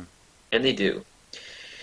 Into a special effects worker's dream, because this whole city fight is actually kind of fun. Although the townspeople are really stupid. Mm-hmm. Because number one, they're just hanging out. Yeah, in the middle of the street during this epic fight, and then you killed Superman. You're gonna have to go through it. If they just killed Superman, They're attacking with tennis rackets. how on earth do you think you're going to fare? This is Like, stupid. I get the whole, I get it, but it was way more poignant when it happened to Spider-Man. There's a scene where the big fight is everybody thinks Superman's dead. The townsfolk turn on the Zod gang, and one guy says, "Hey, let's go get him," and they turn on him with tennis rackets. And one guy says, "Okay, yeah, I know judo." And, Yeah. okay, what fight did you just see? At what point did you see that was going to help you?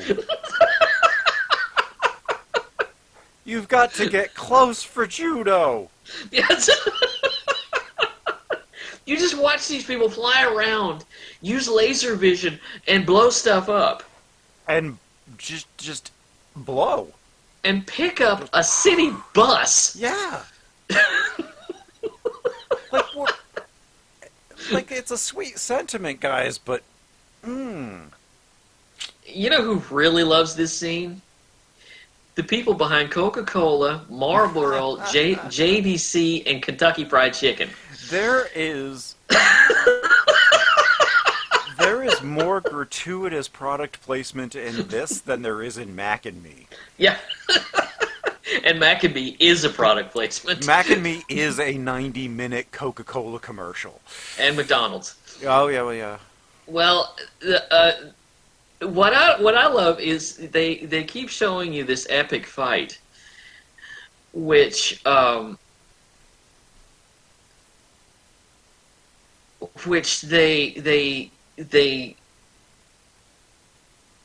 they show you the people, and they're just eating snacks. They're just like coming out of eating fried chicken and ice cream and stuff. Yeah, and it's just and then when the three of them start using their ice breath, or whatever you want to call it here, it just looks like people in a really bad windstorm. Donner hated this scene. With good reason. He did. And it's really Is this weird. One of his, or did Lester? I think Lester did the inserts, the comedic Must have been inserts. done the insert, yeah, with the guy with the ice cream and the waitress coming out of the KFC, Yeah. and especially the guy on the phone. That is that's very Superman 3. Yeah. Because the phone flies apart and he's still talking and he's still laughing at whoever's there, and it's a very I hate the supporting characters in these movies. It's an obvious shtick, and It doesn't work. the worst part is that none of the comedy from 2 on works. Yeah. I like Richard Lester when he's got material that is suited to him. Yeah. Hard Day's Night, The Three and the Four Musketeers. He was not a bad director. He just had a hard time directing this. But yeah, when you put somebody whose greatest achievement really is running around with a mobile camera after the Beatles, Yeah. and your other big success is a period piece. Yeah. A superhero movie is not something that you can take on. It's not the obvious progression. Right. The other thing is, and some of the sound effects in this are kind of strange. There's a scene where it's actually kind of cool. It's a scene where Non and Superman end up underground, Mm-hmm. and you don't see it. You just see the people reacting to it.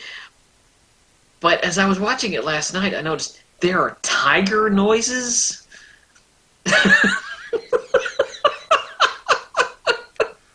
There are like tiger noises. And Listen, the sound design is all over the place on this. Oh, God. There are cartoon noises when somebody falls. There's that's more in 3 than it is in this one, though. but it still shows up in this. It still shows up here. But the back half of this is so frustrating because It is. It is basically a side-by-side comparison as to what we could have had versus what we got. Right. Because it is two very different, two atonal pieces smooshed together into 1 hour of movie, Mm-hmm. and it just, none of it is coherent. Yeah. It's all still very entertaining, but it's incoherent, and I don't like that he actually kills them at the end. Well, I got a thing when we get there, but it's Superman leaves to go. He's drawing them out to take them out of the city, which he really should have done in the first place. And Lex points them to the Fortress of Solitude. Right. And when they get there, I don't know if you clued into this, but there's a scene where, because she's holding on to Lex, and Lois is on Non's back. Mm-hmm. When they get to the Fortress of Solitude, she drops Lex. And it is so clearly, glaringly not Gene Hackman. Because when she drops him, you just see the back of his head, and the ADR is done over by a guy who's so clearly not Gene Hackman. Hey, Yeah. you ever hear of parachutes? Yeah. You know, Yeah. it's so painfully not him. Yeah. I think this was after Hackman dropped out Probably. because of the whole thing with Richard Donner. But they get into yet another fight, and this makes even less sense. It's just by the end of it, it's just fly a while, fight a while, fly a while, fight a while, and it gets Please very explain to intense. me. Oh, well. Please explain to me the cellophane S. I can't. I can't. I've seen this 3 times in the last week, and every time that happens, I'm like, what the hell is that? What Because is you're that? watching it, when you're watching it for the first time, he pulls off the S, and you're like, oh, cool, and then you're like, oh. Right, and then it just ends up being like a massive fruit roll-up that Yeah. binds up Nom. And disappears. Yeah. Done. So it's not even an effective net. It just Yeah. pushes him over for a little bit. It pushes him over for like a second, and then it's a mild inconvenience. Yeah. Yeah. I mean, I'm thinking, And what is it? yeah. Why is it even what is it? Where does it come from? Why does he use it, and why does it come up now and then never again? Well, I know why it never comes up again, because it's stupid. Because it's But- stupid. At least What is that? if he had just been kind of thrashing around in it for a few minutes, and then gotten out of it, I would have understood. Yeah. But it just like wraps him around, knocks him down, and it disappears. Right, because they didn't have a real world thing with it, so they had to make it go away, otherwise they would have had to figure out how to animate it further. Or make This it became a real. joke. This was a joke on Family Guy. Yeah. You know, it happens, and the guy's like, wow, that's a mild inconvenience. And Superman's like, yeah, take that. Then they go into this weird thing. It's kind of a cool effect. It's the vanishing game, Mm-hmm. where they keep disappearing and popping up in different places. Right. But Superman says something here that I don't really understand. He says, I used to play this game at school. I never was very good at it. And I'm thinking, you grew up at Smallville. You played this on the playground in Smallville? And the world didn't stop? I think he might be referring to something like a Hall of Mirrors or something Okay. that it would be reminiscent of. Because this Okay. is Donner and Lester's attempt at the ending of Lady from Shanghai. Yeah. It doesn't work out for them as well as it does Orson Welles, but It's playing with special effects is what it's doing. yeah, and it's a very... I don't like the end, because it's such a pat way to finish it. It's like, Yeah. okay, so he struggles with them all this time, and all he really needs to do is trick them into falling down a hole. Yeah. How and do they not fly out of that? Well, Oh no, here's he did their power thing. He did the flippy thing, but he flipped the power in the crystal chamber, right. but their skin didn't get flailed off. You're right. And if you think about it even further, if it's supposed to be permanent, and he did it to them, they are now nothing more than just 3 people. How Could did he he not- get it back? How did he get it back? She says, It can't happen. Well, once you do it, there is no return. something happened where he shows Lois the green crystal, right, that started it all. Okay. And she holds it, and then she drops it. Yeah, it was on the ground. Right, so that wasn't in the console when it blew up. So I think Okay. he redid the console with that. Oh, It okay. rebuilt it. Okay, that makes more sense. Okay, And because they blew up then- the console when You're right. he came out of the chamber. Right. Okay, that makes more sense. Yeah. Okay. Yeah. But he tricks them into getting into the chamber, and this is kind of a cool reveal because he kneels before Zod and he takes his hand and he crushes his hand, Yeah, that and was then cool. what? That was cool. Yeah, that was cool. But the way they die is kind of stupid. He throws them into a hole. We've been dealing with these villains for the last 2 hours, and that's it. They fall down a crack. Yeah. Why does he not take them in? Because they are now powerless to Yes. face their war crimes, like, due process. Drop them into the streets of Metropolis and let the people have them. Well, that's mob mentality, and that's not really justice. That's vengeance. But I think he should have taken them into the authorities. That would have been the ultimate expression of Superman. Oh, please don't do that because they'll put them all in the same cell and they'll break out. Well, but they don't have any powers, so it doesn't really I kept thinking, okay, wouldn't it be really cool if they just froze and then they shattered? Yeah. But Superman doesn't kill. Yeah. And he Well, he kills- kind of did because he killed Zod. kills two of them. He kills Nom and he kills Zod. Lois kills. He didn't kill Non because Non tries to fly away and he trips and he falls into the crack. So the only person he kills is Zod. He was the impetus of the death. And he Lois probably kills would have Ursa. killed it. Lois kills Ursa. And we got to talk. I don't know if we mentioned this before, but and this is the first time I ever noticed this. He leaves Lex in the theatrical cut. Leaves Lex in the Fortress of Solitude, Yeah. and in the Donner cut, he blows up the Fortress of Solitude. So it looks like he killed him. Yeah. But there's a deleted scene that I think was in the broadcast television cut, where he turns him over to the Arctic Patrol. Mm-hmm. Is this a thing? It's probably The Arctic. Yeah, he turns him over to the Arctic Patrol, and Lex is trying to negotiate his way out of it, and it doesn't work. And so that makes a little more sense with that scene in there. But damn, this movie was long enough. Mm-hmm.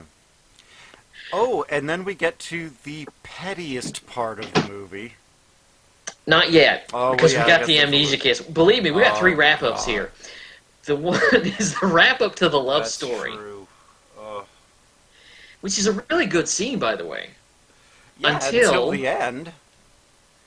If they'd have just left it, or worked something out, or something, because he kisses her, and he wipes her memory, and that devalues the journey they have taken.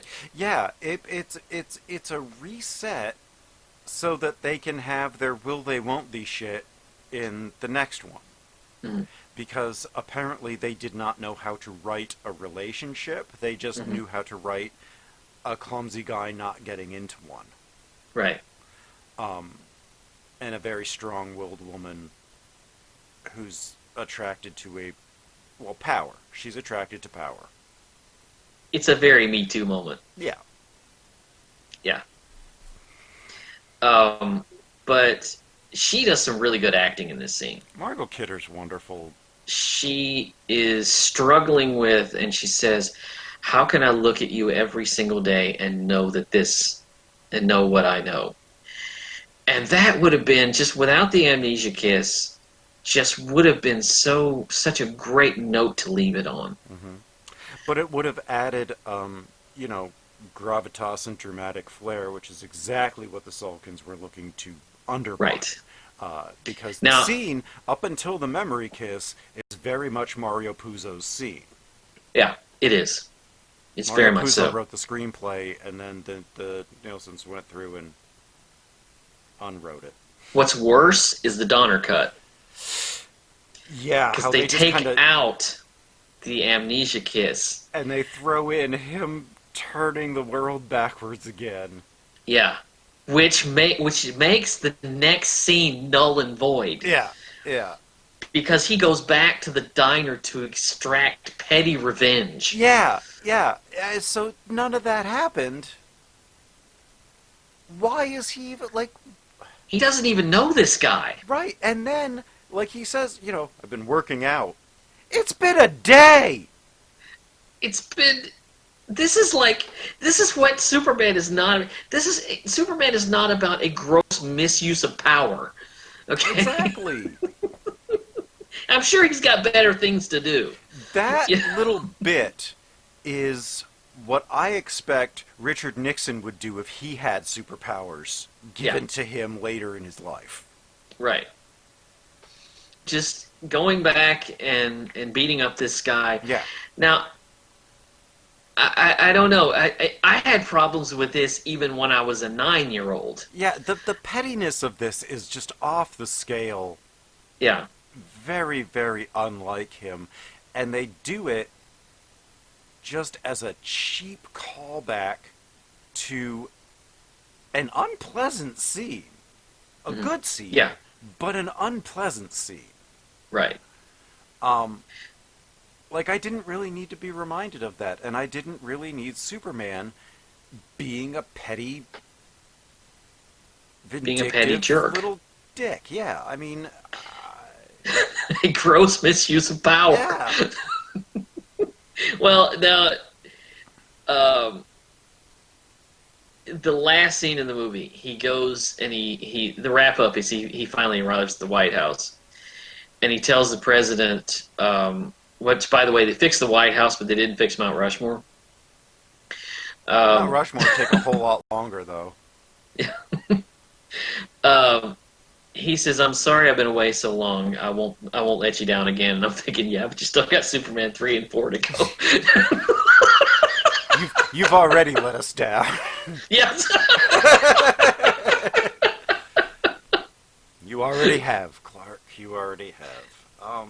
And thus ends what I'm going to call the best Superman movie so far, because there hasn't been a good one after this. Yeah, well, yeah, no, because it was just the first two, and then as I've stated before, the DCEU, the Snyderverse,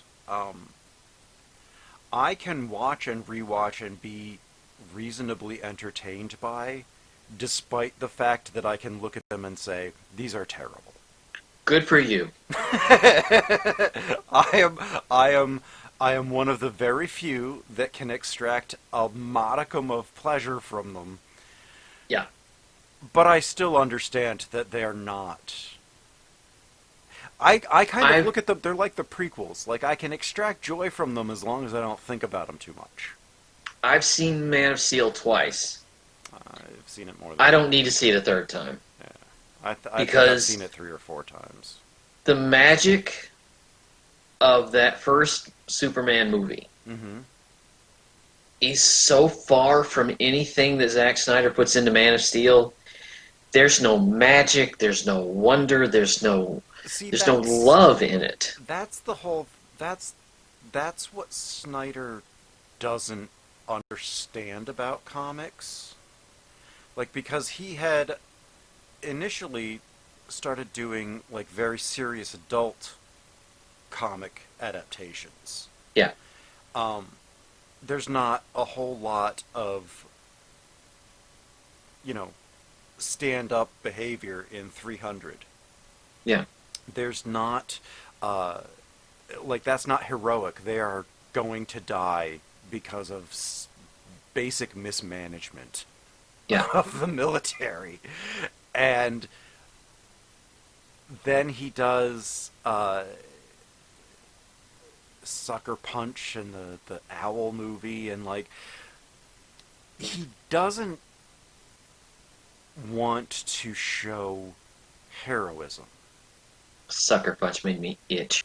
I have not watched it. Oh God, that movie is awful. Yeah, I've purposefully stayed away from it all these years. The only movie that I really liked from him was Watchmen. Yeah. I like The Watchmen a lot. Watchmen is phenomenal. Because it's about the failures Yeah. of superheroes. Yeah. Watchmen is He wanted to make the DCEU into Superman, Batman, Wonder Woman in the world of the Watchmen. And you can put Batman there. Batman would feel very comfortable in Watchmen. Well, The other here's the two problem. would not. Here's a problem I have with the DCEU. When I'm watching the MCU, I always know exactly where I am. Right. I know the characters, I know the setting, I know what I'm looking at, and I know who I'm following. I can never get a foothold in the DCEU because I don't know these characters. Well, it's not that I don't know the characters, it's that the movie is not introducing the characters in such a way as to make me want to follow them. The issue is that he does not want to spend time introducing anyone. God, no. So he just says, "Hey, you're familiar with all this. Yeah. I'm just going to give it to you." Yeah. And in some ways, that's kind of refreshing because I don't need to see Superman's origin again. I don't need to see him figuring out his powers again. It's like Spider-Man Homecoming. They skip the origin story that we've seen 30 times because we don't need it. Captain America, we might need. Yeah, but... Which is why that movie worked. Yeah, but what he strips away anything that makes Superman Superman other than his powers. Yeah. And a little bit of morality. And that's just about it. And it doesn't work. And Henry Cavill gives such a good try. He does. So is Amy Adams. He's a good Superman. Everybody that they cast in the DCEU is perfect. Right. Everything that they wrote for the DCEU needs work, with the exception of maybe Wonder Woman and Aquaman. It just and never... Birds of Prey. Birds of Prey was fucking great. I loved Birds of Prey. Yeah, Birds of Prey is really good because there was an approach to it. Yeah. The problem with the others is that there's no approach to it. It's just, here's a story with characters you know, like it. Right. That's pretty much all they're saying. It's like when you watch Justice League, all I could think when I saw Justice League was they learned nothing from the Avengers. They learned nothing. I will say this, getting back to this movie. We have spent the last 2 hours complaining. But this is a heck of an entertaining movie. It is a very good movie. It's a movie that does stand rewatches. I wrote about it 7 years ago for it's a very next good write-up. projection. Thank you. And I had fun with it, and it is a wonderful movie. Just don't think about it. Yeah, the tone problems are just overwhelming and practically unredeemable. Practically unredeemable. Yeah, but for everything you hate about the movie, there's just something that's so cool about it. Yeah. That is something you can't say about Superman 3 or 4. I consider 4 to be an outlier because it was not produced by the same team. It was not directed by the same team. It wasn't even the same studio. Right. This was produced by Warner Brothers. That was the Cannon Group. And that movie had so many problems because they had such a large budget to put that movie together, and they were going to make so much money on it. But they kept pulling money out of it to make other stuff. And so the budget kept shrinking. And it just didn't work. And it's such a meager, minor little thing. It's such a meager, minor little movie because there was nothing really riding on it. Right. It's kind of funny how the Batman franchise just years later repeated everything of the Superman franchise. Really good first one, passable second one, not that good of a third one, and a terrifyingly bad fourth one. The only difference is there wasn't a redemption. Right. Batman had a redemption in the Nolan films. Right. Superman has not had one. Not I think writers have a hard time writing Superman. Well, how do you humanize a character that cannot be injured? Watch the original film. Watch Richard Donner's Superman. That's how you do it. You deal with his origin. You deal with his trying to understand humanity, trying to live among us, and trying to have a relationship. Mm-hmm. That's where the strength of the character lies. Mm-hmm. Because all of the special effects and throwing things around, that gets old very quickly. Oh yeah. You need a story to tell. Yeah. And His immigrant story Mm-hmm. is where his story lies. Mm-hmm. And you have to, and this is not suitable for our times, you have to make it joyful and lighthearted, because that's what Superman is. You can do that with Batman, Yeah. but you can't really do that with Superman. He's a big blue Boy Scout. Yeah. Superman is not dark and contemplative. Despite how Man of Steel tried to make him. He's not a brooder. No. Batman is the brooder. Yeah. And they're trying to make Aquaman into a brooder too. It's like, not everybody broods. Just have some fun, God. Stop trying to make it all so... At least in Aquaman and in Wonder Woman, there were elements of fun. Yeah. They weren't grim. Well, there was a problem I had with Shazam, is that you had this fun, goofy, bouncy comedy grafted onto a movie that was so dark and weird and ugly. I still haven't seen Shazam. It's just, it's like you get a really funny... You remember how RoboCop was? RoboCop was a funny movie, but it was this dark, weird, ugly kind of world, but they meshed well. This is like, Shazam is like if that movie didn't work. And it was uncomfortable and just, yeah, that's what Shazam was. Mm-hmm. A lot of people like that movie, I didn't. Anyway.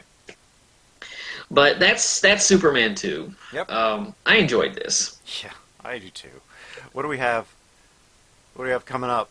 Your pick next I'm week. Gonna Your suck second. the joy straight out of the room.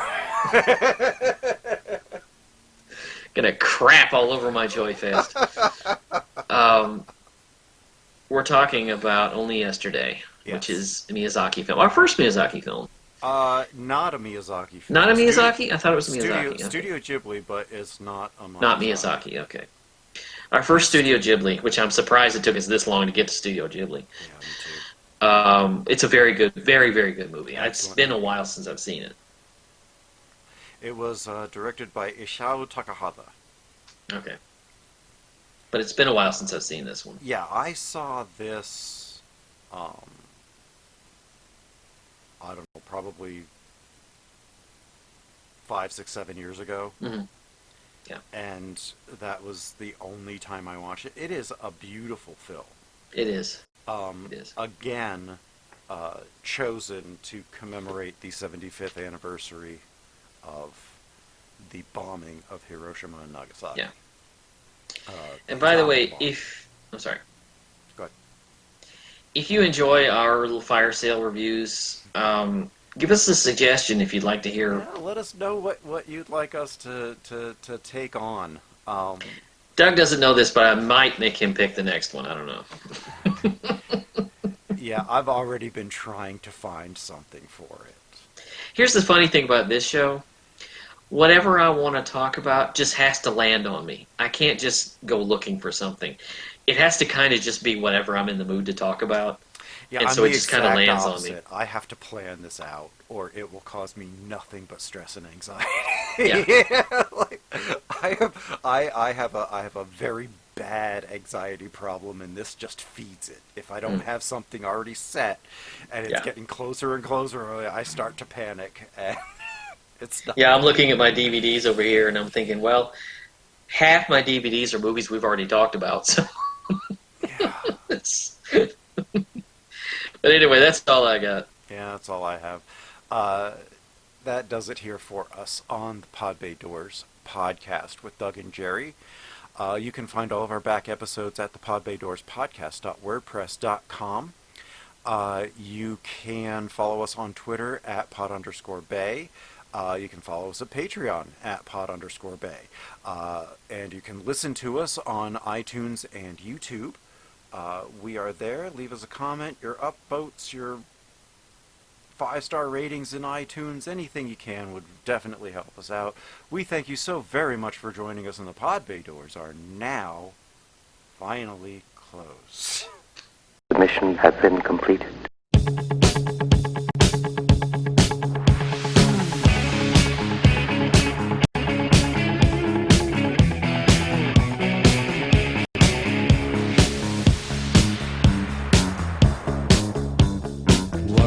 This morning, started to sneeze. Had a cigarette and a cup of tea. I looked in the mirror, what did I see? A 9-stone weakling with knobbly knees. I did my knees bend, press ups, touch my toes. Had another sneeze and I blew my nose. I looked in the mirror at my pigeon chest. I had to put on my clothes because it made me depressed. Surely there must be a way for me to change the shape I'm in. Dissatisfied with what I am. I wanna be a better man. Superman, Superman. Wish I could fly like Superman. Superman, Superman. I wanna be like Superman. I wanna be like Superman. Superman, Superman. Wish I could fly like Superman.